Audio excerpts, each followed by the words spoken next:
Bom dia a todos, estamos aqui reunidos para a nossa reunião científica do Hospital Encore, aqui no Grupo Cora Saúde, e hoje nós temos o prazer, a honra de receber uma pessoa que todo mundo reconhece pela sua capacidade técnica, pela sua gentileza, pela sua alegria do dia a dia, a doutora Renata Oliveira. Renata é cardiologista do nosso grupo, especialista em arritmias, com formação em arritmias e métodos gráficos lá no Instituto do Coração, onde eu tive também o prazer de estudar, numa época mais remota do que a da Renata, porque ela é extremamente jovem. Então, Renata, muito obrigado por estar aqui com a gente. Vamos discutir Tilt Test, é um exame que para muitos cardiologistas ainda é um grande enigma. Eu acho que a sua aula vai ajudar muito para que todo mundo possa, dentro da fisiologia cardiovascular e da cardiologia, esclarecer alguns pontos que fiquem em dúvida. Então, é um prazer recebê-la, Renata. A palavra é sua. Fique à vontade, minha cara. Obrigado por aceitar nosso convite. Obrigada, Juliano. Um bom dia a todos. Uma grande honra essa oportunidade de falar um pouco do assunto aí da avaliação de desautonomia, e espero estar contribuindo aí para a formação também de todos e esclarecimento do assunto. Bom, os 3 padrões de resposta no exame Tilt Test, ou teste de inclinação, que me corresponde, são as respostas da síndrome neurocardiogênica, mas também vou estar citando algumas outras respostas encontradas no Tilt Test.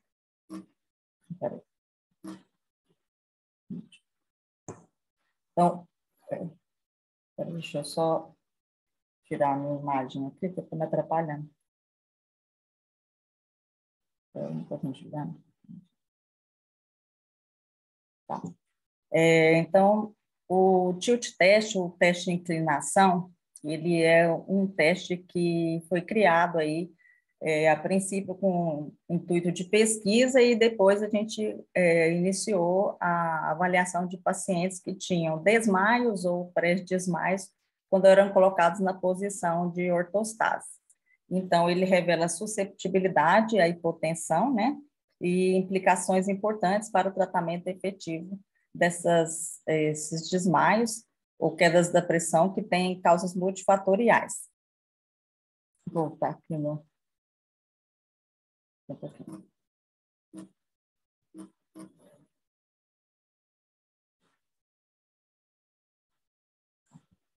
Bom, o estudo da função autonômica, através de vários exames, um é a variabilidade da frequência cardíaca, alguns métodos de testes autonômicos que estão sendo desenvolvidos aí em vários países. São Paulo é um centro também de referência, e principalmente na Europa, né, que eles são os que mais estudam aí essa parte de função autonômica. Então, o estudo da função autonômica, os testes autonômicos, eles têm como função primordial, como finalidade principal, estudar a função do parasimpático, né, cardiovagal, e a função simpática adrenérgica do sistema cardiovascular. Então, como eu falei, alguns países na Europa têm ambulatórios e unidades de síncope, né? É o nosso objetivo aí no futuro, ter unidades de atendimento, tanto a nível de pronto-socorro, como também ambulatorial, para que a gente possa estar esclarecendo melhor, estudando melhor esses casos de síncope. Às vezes a gente vê essa dificuldade aí com os residentes, até com os colegas, quando a gente vai discutir, né? Ou quando quando é solicitado o Tilt Test, e às vezes o paciente vem com a hipótese diagnóstica de uma síncope, e quando você faz uma anamnese assim, com paciência, escutando direitinho, você vê que realmente não foi uma síncope. Então, vou falar aqui como que é realizado o Tilt Test, né? É feito em primeiro lugar pelo médico, num ambiente tranquilo. Geralmente a gente deixa a luz apagada. O paciente se encontra, no primeiro momento, ele fica aí de 5 a 10 minutos na posição de decúbito dorsal, né? Depois, nós temos aqui ao lado da cama um monitor contínuo de eletrocardiograma, para ver que às vezes o paciente pode estar no ritmo de BAVT ou ter alguma contraindicação aí à realização do Tilt Test. E também para monitorizar as respostas. Depois também existe o dispositivo de aferição contínua da pressão arterial, que pode ser aí por ultrassonido ou tem diferentes modalidades, né? E nós também temos diferentes dispositivos para realizar o tilt test, como o test force, o finomíter e o TEB também. E, além de medir a pressão arterial e a parte do eletrocardiograma, né? A gente tem que ter os dispositivos aqui, carrinho de emergência, e estar ao médico continuamente observando o paciente. Então, primeiro ele fica aí, a gente apaga a luz, ele fica 5 a 10 minutos nessa posição de decúbito dorsal, horizontal, e depois ocorre a inclinação em ortostase, mais ou menos aí de 60 a 70 graus. Então, aqui, o monitor de pressão, não é o eletrocardiograma. A posição supina, 7 a 10 minutos, inclinação 70 graus, por 20 minutos. O tempo total da realização do exame geralmente são 50 minutos, mas você pode estar falando aí para o paciente que é em torno de 1 hora, porque às vezes é idoso, até que o paciente sobe na maca, né, e desce. Então, principalmente na investigação da hipotensão postural, a gente tem que ter um tempo médio aí de 1 hora. O paciente tem que, algumas recomendações que são feitas, são que o paciente tem que estar em jejum, aí de 4 horas para líquidos e 6 horas para sólidos, porque alguns pacientes, durante a síncope, ele apresenta vômitos, né? Então, tem que ser um exame seguro e sem o risco da broncoaspiração, né? Então, a gente faz aí a inclinação a 60 a 70 graus durante 20 minutos, com essa monitorização, e depois de 20 minutos a gente realiza a sensibilização farmacológica com o nitrato, que é o isordil, né? 1/4 do isordil de 5 miligramas, na dose de 1,25 miligramas sublingual, e segue mais 20 minutos o exame, com a monitorização cardíaca e os controles intermitentes da pressão arterial. Há também a recomendação de realizar a compressão dos seios carotídeos nos pacientes acima de 60 anos. Existe uma variação de serviços, né? Aqui, Luciana, a gente faz acima de 60 anos, e em alguns casos também, quando o paciente tem desmaios ou tonturas, quando ele vira a cabeça, então a gente, às vezes, mesmo o paciente tendo abaixo de 60 anos, a gente faz a investigação para ver testar se o paciente tem a hipersensibilidade do seio carotídeo. Geralmente, isso é realizado no 13º minuto ou 17º minuto, do lado direito, depois do lado esquerdo. Então, você faz a compressão e avalia a resposta, né? Geralmente, o paciente, mesmo que ele fique sintomático, a gente pode esperar um pouco e continuar o exame, tá? Então, são contraindicações para a realização do tilt test, contraindicações absolutas, aí a presença de infarto prévio nos últimos 3 meses, AIT ou AVC isquêmico.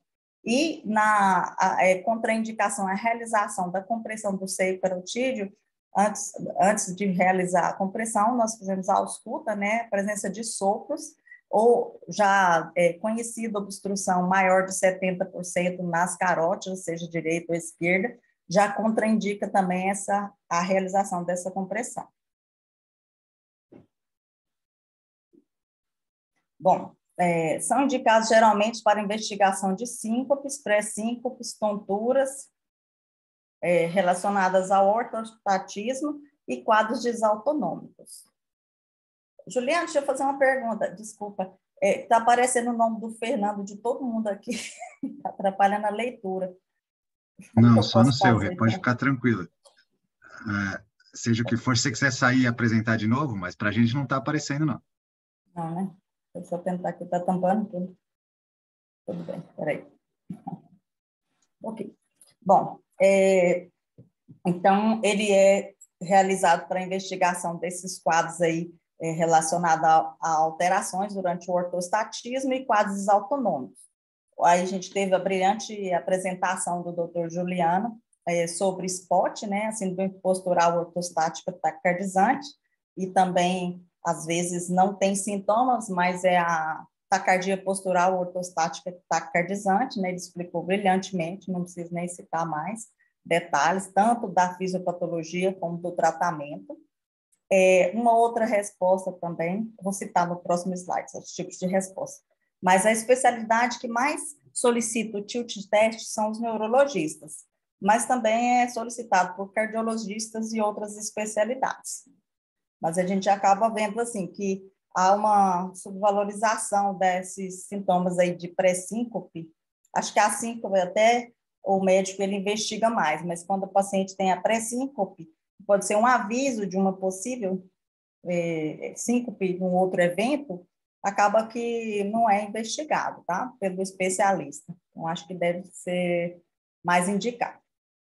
O índice de falsos negativos no teste de inclinação durante a investigação de síncope neurocardiogênico ainda é significativo, chegando a ter 30% dos casos, porque alguns pacientes, eles têm episódios isolados, né? Às vezes tem uma vez na vida, ou 2 episódios, então pode ser que a gente não consiga reproduzir no laboratório, apesar de realizar a sensibilização, que vasodilata, aumenta a frequência, apesar da exposição a 70 graus, às vezes a gente não consegue reproduzir pela infrequência do episódio.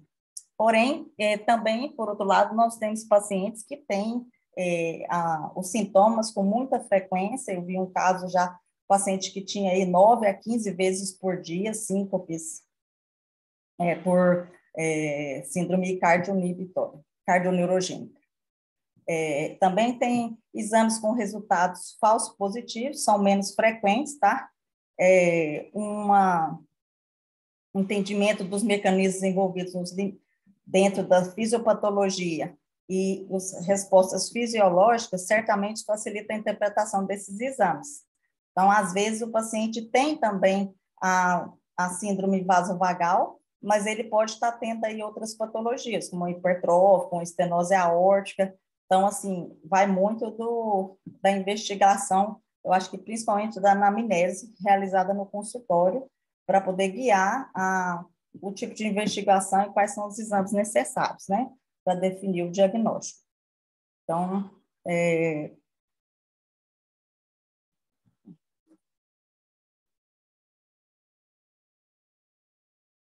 Então, as indicações do tilt test são síncope recorrente após afastar causas cardíacas. Então, assim, durante a consulta no consultório, o médico deve fazer uma boa anamnese, fazer um bom exame físico. Através dessas duas coisas, você já consegue guiar. Então, uma síncope que é com pródromos, você já vai pensar em aí uma síndrome cardioneurogênica, né, que é conhecida como vasovagal.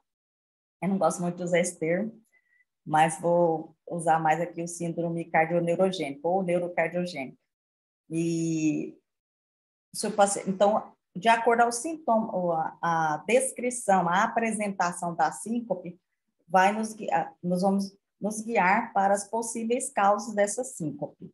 Então, na ausculta cardíaca, de repente, você pode escutar um sopro cardíaco, ou o paciente está tendo episódios de palpitação, podendo pensar em arritmias, síncopes, outras indicações, síncopes em cardiopatas após afastar outras causas, identificação de mecanismos autonômicos, para você ver, investigar, por exemplo, desautonomias em pacientes que fazem uso de algumas medicações, como, por exemplo, tratamento do Parkinson, desautonomias primárias, diferenciar epilepsia de síncope convulsígena. Geralmente, a epilepsia ela é que é a perda transitória da consciência, né, e não uma síncope propriamente dita.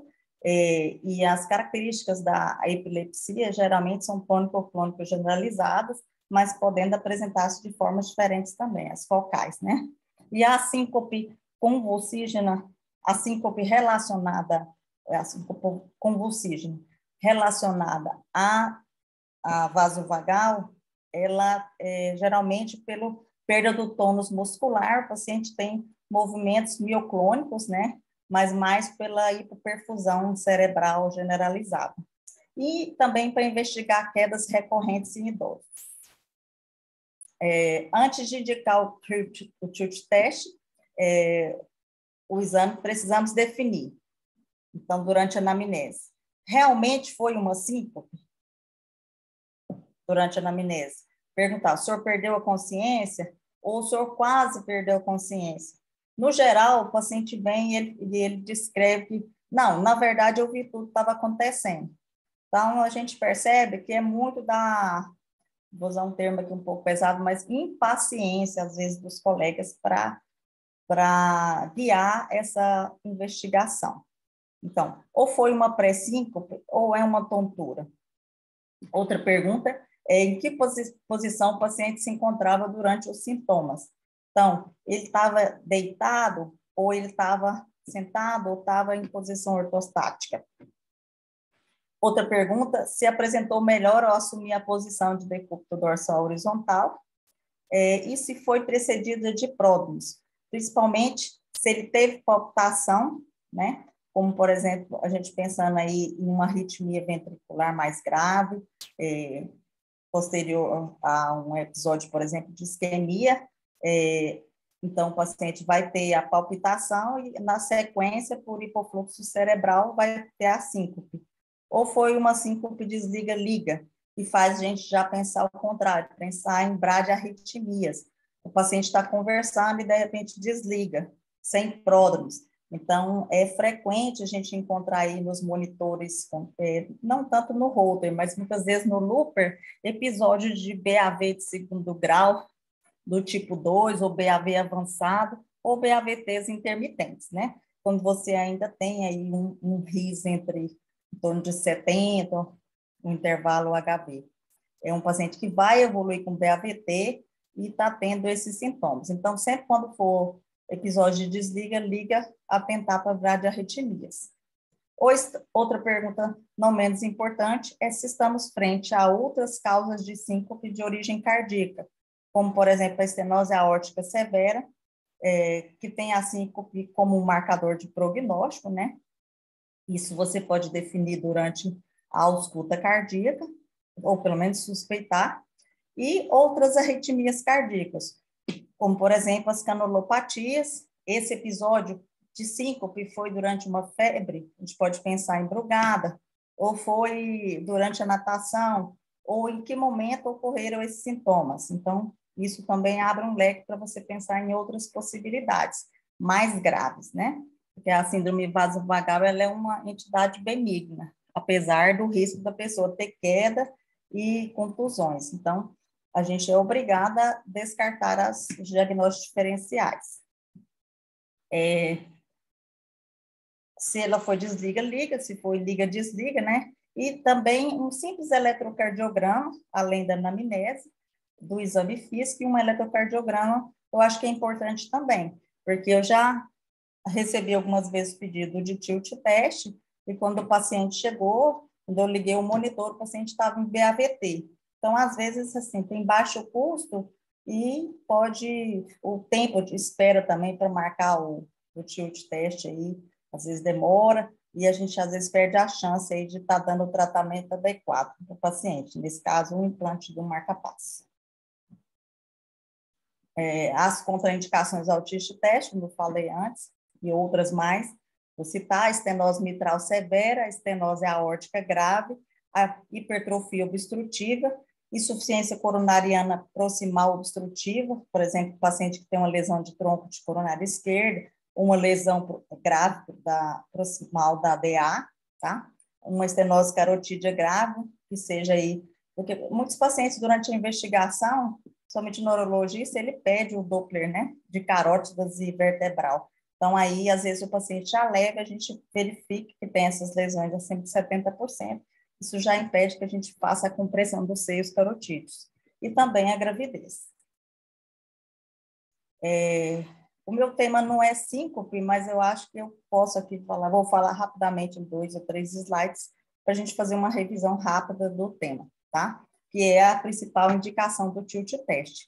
Então, a síncope é a perda transitória da consciência, acompanhada por perda do tônus muscular, com recuperação plena e espontânea, sem sequela e causada por uma hipoperfusão cerebral global e não local, com duração máxima de segundos ou minutos, geralmente segundos. O termo tem a origem grega, né? A síncope, que na verdade significa corte ou interrupção. A gente pode aplicar isso tanto à consciência quanto ao fluxo cerebral. Então, é o corte do fluxo cerebral ou do estado de consciência. Outras causas de perda transitória de consciência, que não são relacionadas à hipoperfusão cerebral global, não podem ser consideradas síncopes. Por exemplo, causas metabólicas, hiponatremia, né, onde existe um edema cerebral, ou, por exemplo, causas de intoxicação, que o paciente pode ter, por exemplo, intoxicação por droga, ter arritmias, ou a própria crise epiléptica, que geralmente são focais. Quedas importantes da pressão arterial sistólica durante a fase de ortostase, com diminuição do fluxo sanguíneo por 6 a 8 segundos em média, já causa a síncope. Então, não é o tema, né, como eu falei da minha apresentação, porém é importante definir aí, durante a anamnese, reforçando, e também as características dessa síncope. Se ela teve pródromos, qual foi a posição que o paciente se encontrava, uma boa anamnese, o exame físico e lembrar sempre do eletro, para não indicar o tilt test numa BAVT. Uma adequada investigação das possíveis causas dessa síncope, sempre buscando a causa, pode ser de origem neurológica, e lembrar de perguntar se foi acompanhada de movimentos tônicos crônicos, ou foi só mioclonia. Geralmente, o paciente chega com esse diagnóstico de epilepsia. A gente tem muito problema aí com os adolescentes, né? Mulheres, porque é um grupo que tem a incidência mais frequente da síndrome neurocardiogênica, e, por outro lado, às vezes, o primeiro episódio da síncope, o paciente muitas vezes mora no interior, e é aventada a possibilidade de uma epilepsia e é iniciado o anticonvulsivante. Então, a gente tem essa dificuldade depois para retirar a medicação. É realizado eletroencefalograma e, às vezes, o paciente tem crises focais, né, ou pequenas crises, o neurologista pode escrever depois melhor na aula de síncope, mas é uma problemática, porque às vezes o tilt test é positivo e o paciente está tomando o anticonvulsivante. Aí é uma outra etapa, avaliar a retirada dessa medicação, principalmente em mulheres, né, que tem a questão da reprodução, entrar na fase reprodutiva utilizando anticonvulsivantes. Muitas vezes tendo a síndrome vasovagal como uma verdadeira causa do desmaio. Considero que seja um tema relevante e que precisa de uma avaliação multidisciplinar para definirmos a etiologia e realizar um tratamento adequado. Então, como eu falei, ver se ela liga, desliga, se desliga, liga e se teve pródromos. Os gatilhos que acompanharam essa síncope foi ao ser colocado em ortostase? Se foi imediata, idoso, a gente pode pensar em hipotensão postural. Se foi jovens, geralmente a síndrome vasovagal ou neurocardiogênica, ela se dá em pessoas jovens. Nós vamos pensar mais nela. Foi após esforço, podemos pensar em uma coronariopatia, ou após emoções. Teve a sistolia, às vezes o paciente estava em luz de Looper ou de monitor, um holter, por exemplo. Já vi alguns casos que o paciente apresentou síncope com pródromos e estava com monitor, e a gente pôde aí registrar o episódio da sistolia. Muito frequente também o paciente que tem a síndrome vasovagal apresentar durante o teste ergométrico. E durante o teste ergométrico, acho que a maioria que já acompanhou, na fase de esforço, no pico, a gente tem aquela parada brusca para fazer um registro adequado. E, na sequência, entra na fase de recuperação, né? Então, não é incomum que o paciente apresente a síndrome, sintomas, né? Com pródromos e, às vezes, desmaio durante a fase de recuperação. Eu, particularmente, já fico tranquilo, coloco um Trendelenburg, o paciente melhora e tem que ter calma. Mas já vi casos até de chegar a iniciar a reanimação. Então, é importante manter a monitorização nesse momento, né? Deitar o paciente, eu até aconselho, acho que as mulheres têm que, quando estão fazendo teste, tem que deitar ali na maca mesmo, porque a gente não tem força para colocar, não. Deitar na esteira mesmo, não na maca. Porque essa tentativa de deslocar para a maca pode gerar acidentes, né? E como foi a duração, né? Se foi poucos segundos ou minutos. Tudo isso dentro da anamnese. E aqui agora eu vou falar um pouco dos tipos de resposta que a gente encontra no tilt test. A gente pode ter aí a hipotensão postural, que é a queda, ao ser colocado na posição ortostática, o paciente apresenta uma queda excessiva da pressão sistólica, maior ou igual a 20 milímetros, como o Juliano falou na aula dele, até 19 pode acontecer, mas maior ou igual a 20 milímetros, ou da pressão diastólica maior ou igual a 10 milímetros, em até 3 minutos após a inclinação, a gente encontra-se frente ao diagnóstico de hipotensão postural. A hipersensibilidade do seio carotídeo, quando você realiza, como eu falei, aos 13, às vezes aos 17 minutos, a queda maior ou igual a 50 milímetros de mercúrio da pressão sistólica sem sintomas ou maior ou igual a 30 milímetros com sintomas, após a compressão dos seios carotídeos, que é realizada geralmente durante 10 segundos. Depois a gente espera um médio em 2 minutos e realiza do lado oposto. Você pode também, dentro da hipersensibilidade do seio carotídeo, apresentar uma resposta cardioinibitória ou uma resposta vasodepressora. Tudo isso é descrito dentro do laudo, tá? Estou dando uma ideia para vocês como que é o tilt, né? Para que ele serve, e todas essas descrições a gente coloca no laudo.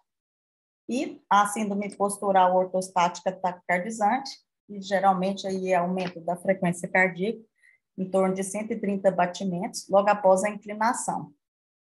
Então, jovens, geralmente eles consideram em torno assim, de 140 batimentos, então tem diferentes classificações. E, às vezes, é mantida por toda a ortostase. Tem paciente que tem sintoma, tem pacientes que têm, a gente vê aí, por exemplo, o paciente tem uma frequência de 75, 80 durante o decúbito dorsal, a hora que você inclina o paciente, a frequência passa de 140, 150, 160, e às vezes permanece assintomático.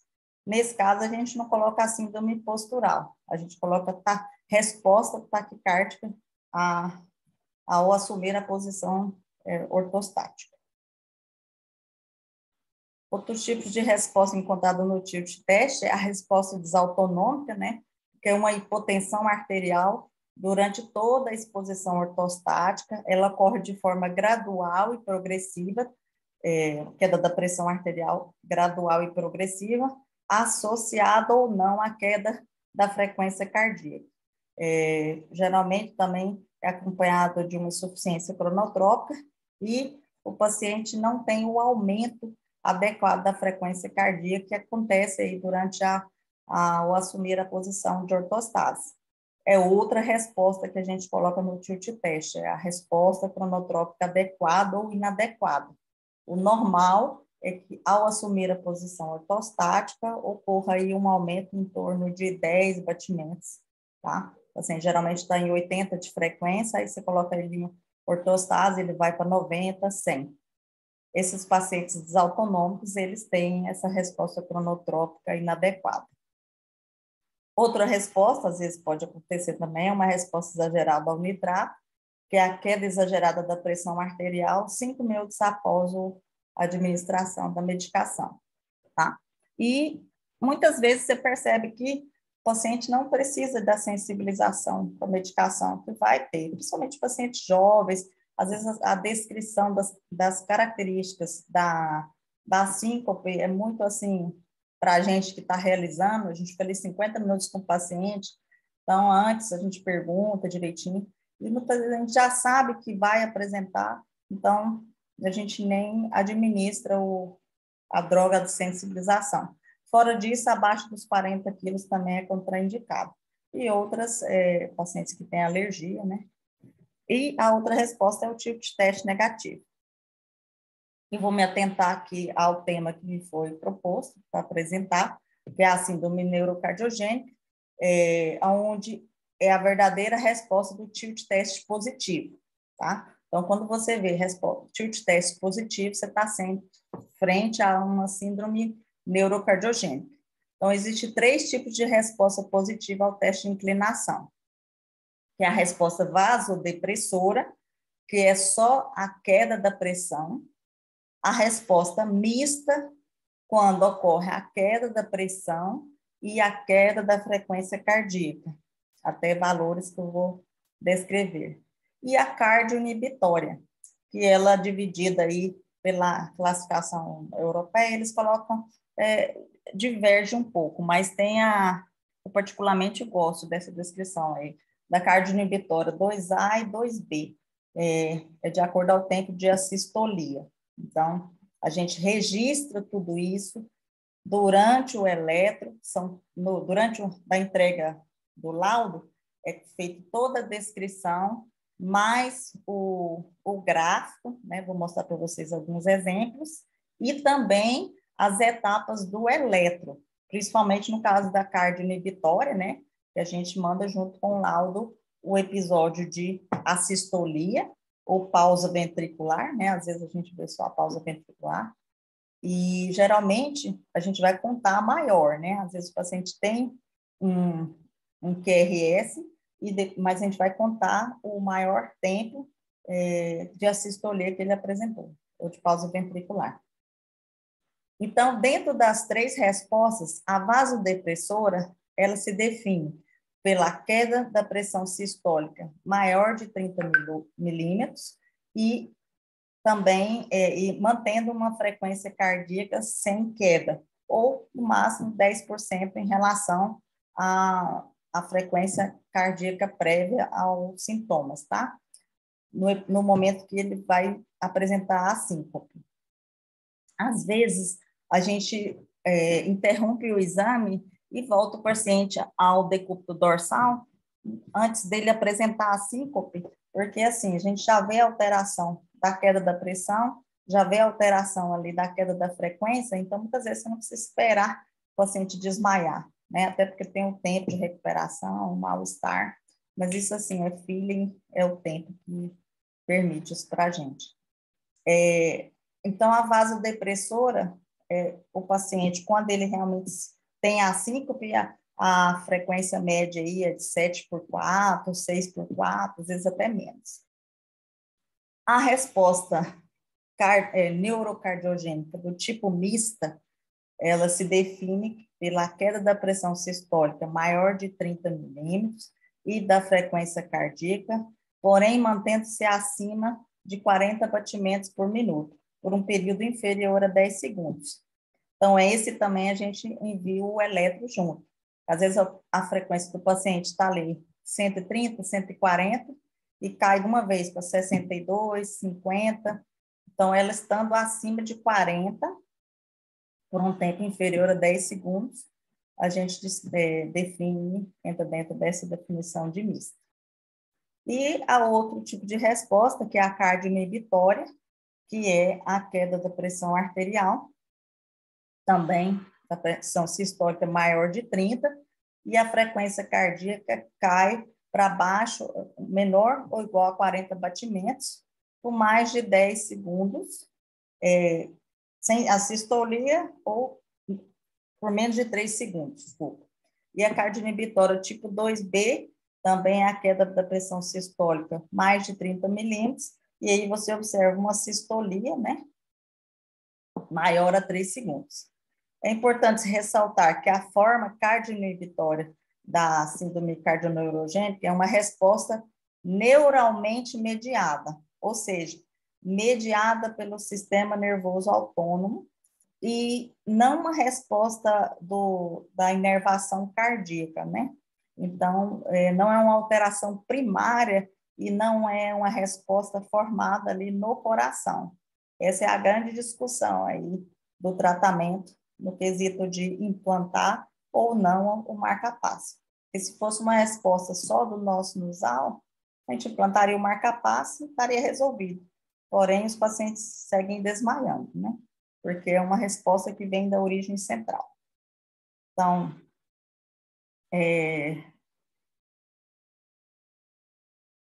vou dar uns exemplos aqui de tilt test positivo. Esse aqui é o task force. Aqui é uma resposta, esse de baixo aqui é uma resposta vasodepressora, tá? Na classificação europeia eles colocam tipo 3. Aqui você está monitorizando a frequência cardíaca do paciente na parte superior. Então, ele não tem queda da frequência cardíaca. E esse aqui é a monitorização da pressão arterial contínua, esse dispositivo. Então, está aqui. Aqui apresentou a queda da pressão arterial. O outro tipo de resposta é a resposta mista, onde você observa aqui a frequência cardíaca na parte superior e da pressão arterial na parte inferior, e a queda dos dois, tanto da frequência cardíaca como da pressão arterial. Tá?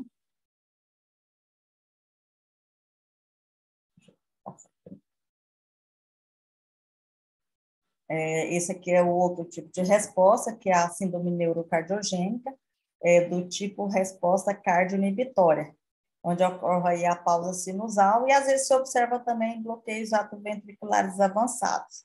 Então, aqui a gente tem a queda da pressão arterial, né, acompanhada aí de uma pausa sinusal, bloqueio. Aqui é a representação no eletrocardiograma.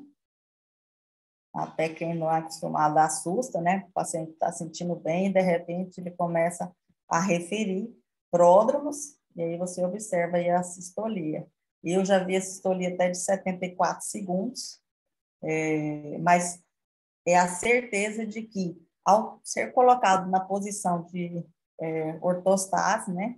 De Trendelenburg, você realizar a manobra de Trendelenburg, o paciente acorda e fala o que está acontecendo, né? Então, assim, nunca vi, nunca teve, não tem descrição de casos de complicação dessa avaliação, mas, obviamente, que a gente tem que ser rápido e atento, né? Durante a realização do exame. Começou os sintomas, a gente deve colocar o paciente, retornar ao bicúbito dorsal. Então, falar um pouquinho aqui dessa parte do sistema nervoso autônomo, né?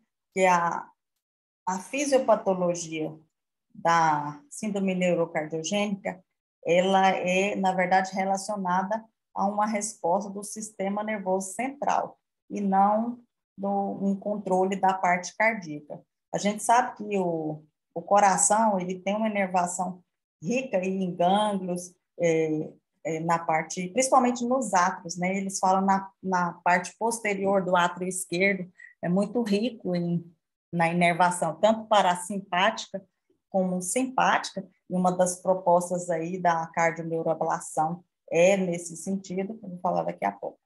Então, existe aí uma ativação, né, do sistema, a descrição, normalmente, o funcionamento normal, né, a fisiologia, é que a pessoa, ao assumir a postura ortostática, ocorre aí um represamento de líquido nos membros inferiores, a gente fala em torno de 700 até 1 litro, né, nas membros inferiores. Isso faz com que diminua o retorno venoso e a pressão de enchimento do ventrículo. Então, a gente começa aí uma fase de aumento, de aumento da frequência cardíaca, é uma estimulação do simpático, é como se fosse um batimento rápido com o coração mais vazio, né? Porém, o organismo geralmente se adapta a isso e o paciente não tem sintomas. Você tem os efeitos compensatórios, né? Vasoconstrição periférica, adaptação aí da resposta do cronotropismo positivo e o paciente melhora. Algumas pessoas têm uma predisposição a ter esses sintomas da síndrome cardioneurogênica, que é frequente. O slide eu não coloquei dos casos mais frequentes, mas são mais em jovens, né? Mulheres, principalmente, homens também apresentam, mas são os grupos mais frequentes. E ao assumir a posição ortostática, ocorre a mesma coisa, o represamento de líquido dos membros inferiores e um aumento da frequência cardíaca, mas a compensação é ineficiente, né? Então, uma das descrições fisiopatológicas é que as pessoas têm ali fibras aferentes na parte posterior do átrio esquerdo, relacionada a essa inervação ganglionar, que vão para o sistema nervoso central e provocam dois tipos de estímulo. Pode ser a inibição do sistema simpático, que seria a resposta vasodepressora, né? Ou, às vezes, ocorre a inibição do simpático e a estimulação do parasimpático, levando a bradicardias e, às vezes, a resposta de assistolia. O tratamento da síndrome neurocardiogênica, esse slide eu vou voltar daqui a pouco, mas ele consiste aqui na verdade, assim, teve um momento que eles indicaram a midodrina, a fluodocortisona para o tratamento medicamentoso da síndrome neurocardiogênica, mas os efeitos colaterais foram superiores. Por exemplo, às vezes você dá um diurético e dá fluodocortisona, então são efeitos antagônicos, não tem sentido. E antes foi classificado como 2B aqui, até nessa que eu coloquei de 2015, mas atualmente é classe 2B para 3. A maioria discorda. Então, o tratamento consiste na educação, a explicação da benignidade, né, da síndrome, e nós temos aqui o Dr. Juliano, que é expert aí no assunto, é uma das pessoas aí que participou daí da inscrição do Tilt Train, né? Em São Paulo eu tive a orientadora do doutorado dele que já falou, você vai conhecer o Dr. Juliano lá e é o cara que entende aí do tratamento para melhorar a qualidade de vida dos pacientes. Então, assim, sempre eu acho importante essa avaliação com ele, nem que seja uma vez, para durante uma hora e uma consulta completa, assim, os pacientes depois descrevem, ele vai fazer uma reeducação postural, com medidas de contrapulsão, né? Às vezes é indicado meias, aumento da ingesta de líquidos, aumento de ingesta salina, né? Deixa eu pegar aqui um outro também. Então, essas manobras de contração isométrica, e tem várias outras medidas que podem ser adotadas aí para melhorar a qualidade de vida desses pacientes com a síndrome neurocardiogênica. A primeira medida que tem que ser ensinada para o paciente é que ele deve imediatamente, ao sentir os pródromos, assumir a posição de decúbito dorsal, né? Para que evite quedas. Muitas vezes a gente vê um paciente chegar para fazer o tilt test lá levou 12 pontos na cabeça, teve trauma, que até ele entender o que está acontecendo, já aconteceu também paciente iniciar a reanimação cardiopulmonar e assim, diferentes coisas. Então, eu sempre falo, eu vou ensinar 3 coisas para o senhor. Primeiro, se sentir os sintomas, deitar, né? Depois, quando levantar da maca, não levantar de uma vez, esperar um pouco e aumentar aí, tomar 3, 4 litros de água. E passar com o doutor Juliano, que é a pessoa que vai ensinar mesmo e melhora a qualidade de vida dos pacientes. A indicação do marca-passo, o doutor Malan, não sei se está aí, mas é controverso. Existem casos, por exemplo, na hipersensibilidade do seio carotídeo, é classe 1, né, indicação do dispositivo. Mas na neurocardiogênica é discutível. Hoje existem alguns especialistas, quando tem essas cardioinibitórias aí com uma sistolia de 70 segundos, eles tendem a colocar, mas lembrando sempre que o mecanismo que é a inibição do simpático, que vai causar vasodilatação com queda da pressão arterial, não vai ser revertido. né? Então, outra coisa também é citar que agora em São Paulo e na Europa também, eles estão fazendo o tilt teste praticamente com Doppler transcraniano. E só lembrando aqui não sei se todos conhecem, o antigo doutor Macruz, que ele sempre falava que a pressão arterial para uma pessoa depende do índice cardíaco e da altura. Então, uma pressão de 12/7 para um determinado paciente não é ideal para todos, né? Porque tem uma pressão de perfusão a ser alcançada. Então, às vezes, o paciente tem uma pressão de 10/6 que tem síncope, e isso o Doppler transcraniano é um objetivo a ser alcançado aí no futuro para a gente. Ele já tem uma hipoperfusão cerebral com esses níveis de pressão.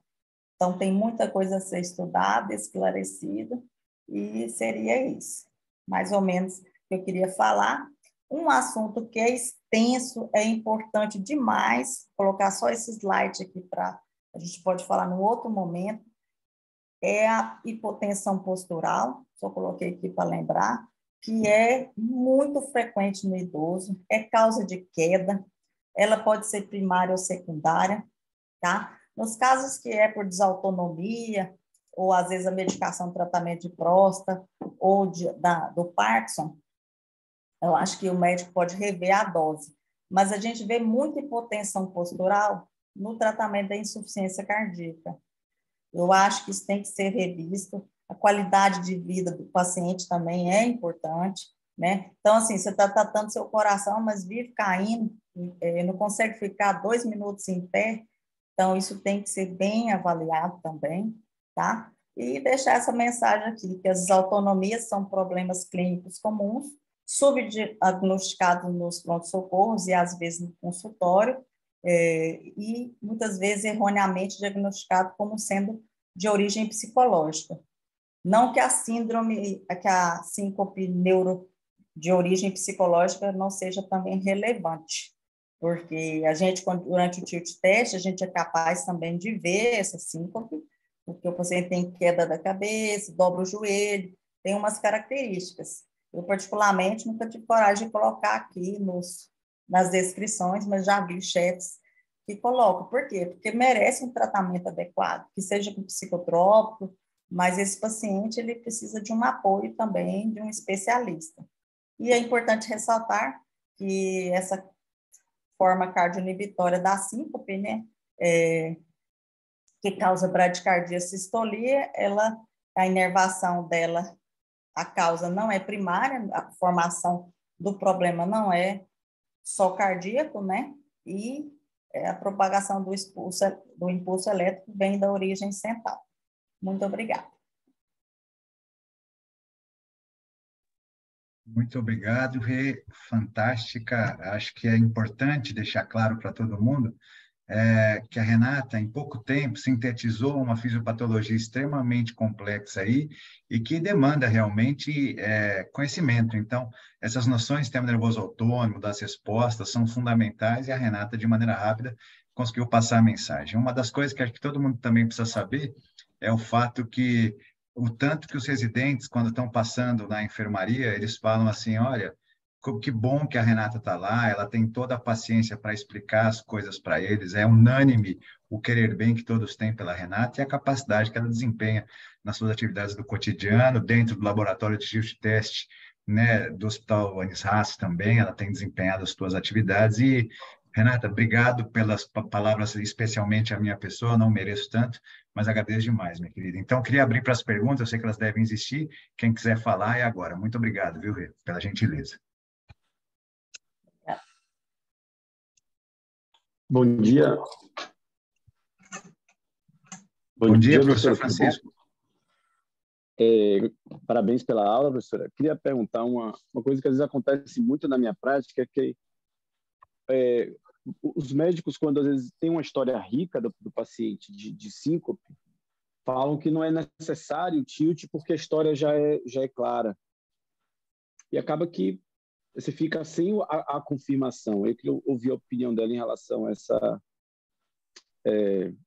essa prática de cardiologistas clínicos que não indicam o tilt por achar que a história é clara, assim, que a história está já dá o diagnóstico, se o diagnóstico pode ser só clínico ou necessariamente tem que ter o tilt para confirmar. Oi, doutor. Qual o nome do senhor? Desculpa. Francisco. Doutor Francisco, bom dia. Então, na verdade, através da anamnese, se for um paciente de baixo risco, jovem, de fato, a gente não precisa de fazer o tilt teste, não necessariamente é obrigatório fazer, tá? Mas é importante definir bem esses sintomas, né? O paciente que ele vem com a descrição dos pródromos muito claros, né? Que ao ser colocado em ortostase, ele começa a ter sudorese, náusea, mal-estar geral, a visão fica turva, ele começa ele fala, estou me sentindo mal, e desmaia, né? Então, é bem clássico, né? Às vezes a gente, sem olhar no monitor, já sabe que é positivo, um tipo de teste positivo. Mas eu acho que mais, se o senhor tiver frente a um paciente que o senhor acredita que não tenha outras comorbidades, né, hipertrófico ou alguma outra causa que possa comprometer a vida do paciente, realmente, com a história clínica, a gente pode dar o diagnóstico, né, de síndrome vasovagal e o mais importante é dar o tratamento adequado, né? A doutora Luciana Balestra apresentou num congresso a quantidade de pacientes, um trabalho, eu achei muito interessante, sobre quantidade de pessoas que fazem o diagnóstico de síndrome vasovagal, né?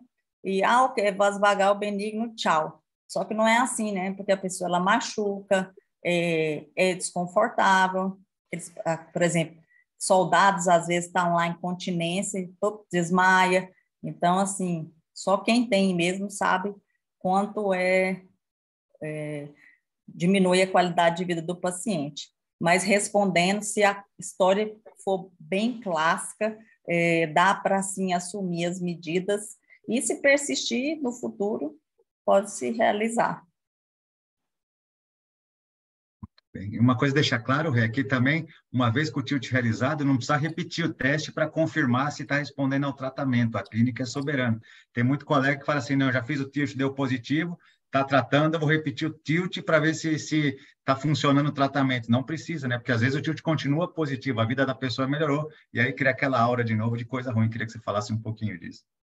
Exatamente, não tem indicação de repetir o tilt teste na síndrome vasovagal. Existem alguns casos assim, mais severos que pessoas que cuidam bastante de desautonomia, por exemplo, como a doutora Denise Rachou, aí, orientadora do Juliano, eles às vezes repetem para acompanhar, mas são pacientes que têm muita síncope, muito desmaio, e aí é toda uma avaliação com outros métodos também. Então, assim, muito específico. No geral, não tem nenhuma indicação de realizar a repetição do exame, e sim de assumir o tratamento da forma adequada.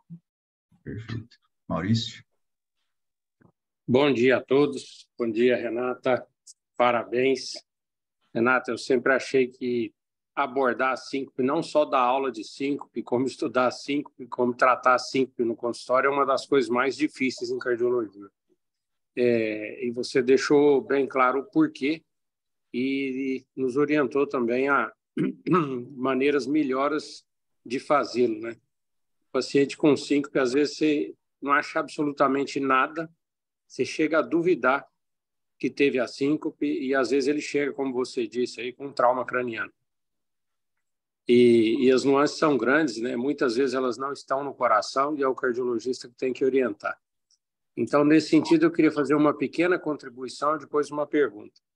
A contribuição é, eu agora lidando muito de perto com neurologistas lá no Hospital Neurológico, eu vi você falando que, às vezes, a síncope se confunde com crise convulsiva, né?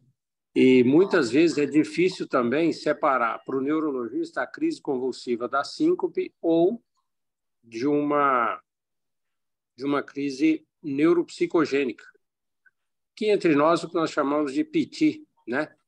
E é incrível o quanto isso pode ir longe.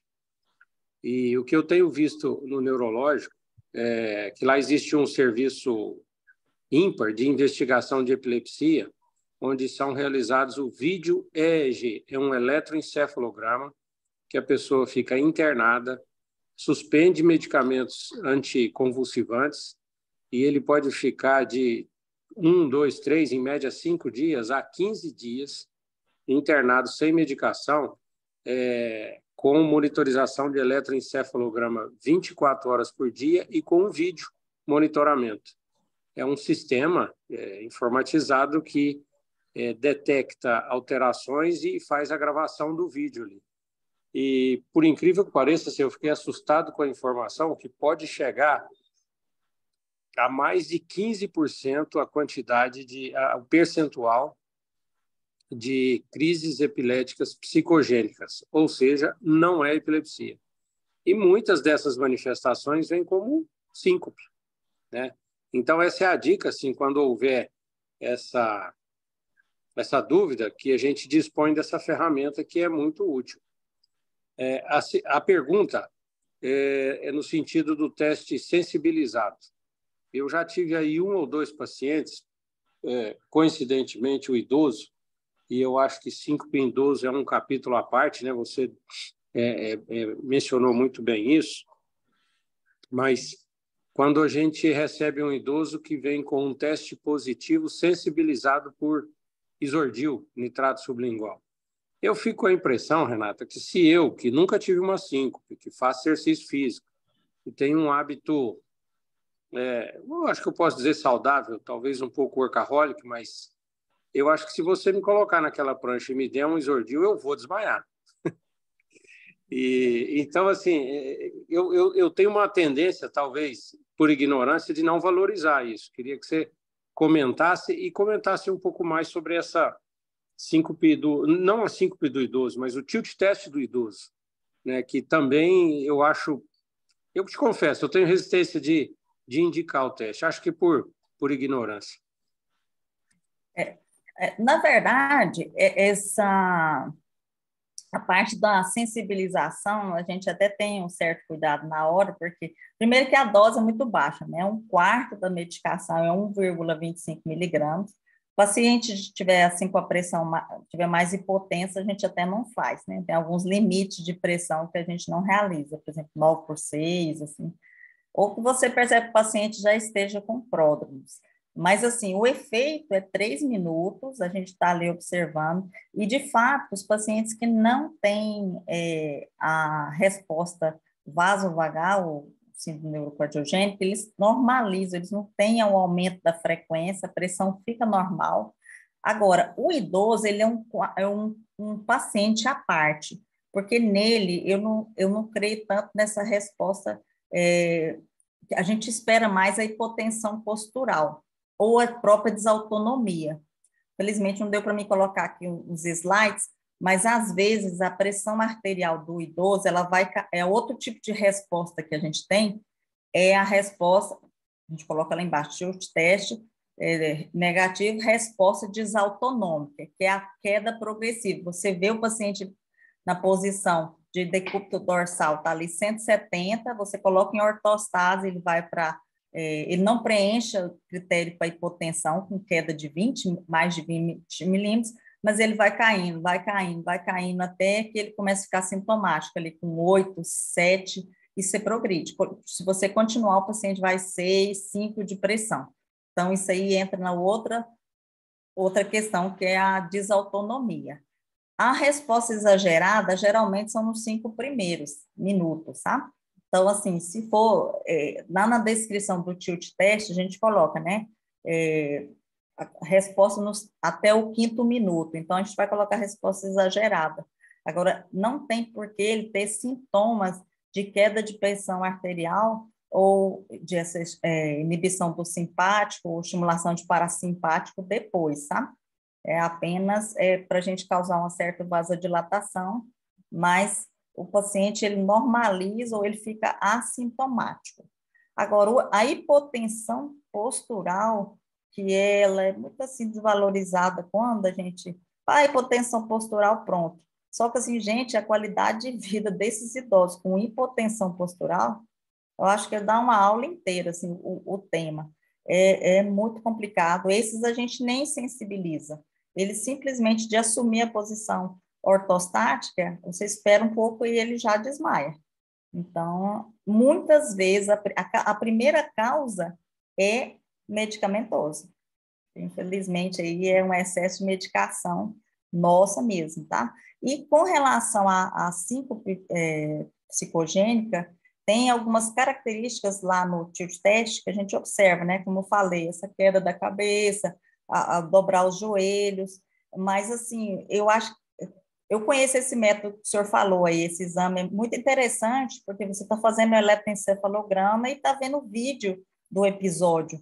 Porque tem um monte de gente aí tomando anticonvulsivante que você não consegue, é muito complexo o tema da crise convulsiva, né?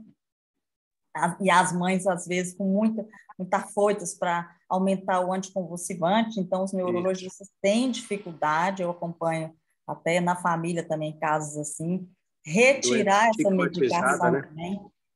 Mas, assim, tem sinais que direcionam a gente mais. Inclusive, agora tem uma epilepsia psicogênica, né? Uma subclassificação que eles estão agora começando a assumir também, e que realmente a pessoa tem as crises, os movimentos tônico-clônicos, mas aí eu teria que fazer uma revisão para explicar melhor.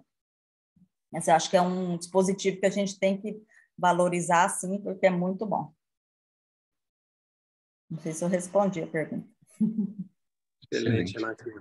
Só fazer uma menção que eu já recebi no consultório diversas vezes crianças e adolescentes usando uma série de drogas tarja preta e às vezes até com marca-passo implantado já, o que não está em nenhuma diretriz. E aí a mãe fala, poxa, mas aí depois que passou numa segunda opinião, fez um tilt test, teve um bom cardiologista, fez o diagnóstico de vaso vagal, e a mãe fica assim, poxa, mas não precisava ter tomado esse tanto de coisa? Aí porque tem realmente pela hipoperfusão, pela hipóxia, algum tipo de sintomas de crise semelhante a um quadro epilético, e aí a mãe fala, poxa, esse marca-passo agora? Agora deixa, né? Não vai tirar, mas assim, é uma coisa muito complexa quando acontece isso no consultório, né? Por outro lado, a gente tem outros casos em que o paciente chega encaminhado para marca-passo, jovens de 17 anos, 16 anos, e fala, não, vamos fazer exercício, e o cara passa a vida toda. Eu tenho um paciente especial que o pai ficou tão feliz, o pai era promotor de justiça em São Paulo, o pai ficou tão feliz que o filho fez fisioterapia, depois fez medicina, depois fez cardiologia. O filho dele é cardiologista hoje numa indicação lá no começo do século XXI para implantar um marca-passo num grande serviço de São Paulo. Ele não implantou até hoje ele é cardiologista. Então tem histórias como essa que são muito pitorescas. Mas parabéns, viu, Renata? Obrigado pela colaboração com a gente. Estamos no avançado da hora para as considerações finais, se alguém quiser fazer alguma. Então, acho que é isso aí, pessoal. Muito obrigado pela presença de todos. Um bom dia, bom trabalho para todos. Obrigado mais uma vez, Renata. Fiquem com Deus. Bom dia a todos. Bom dia.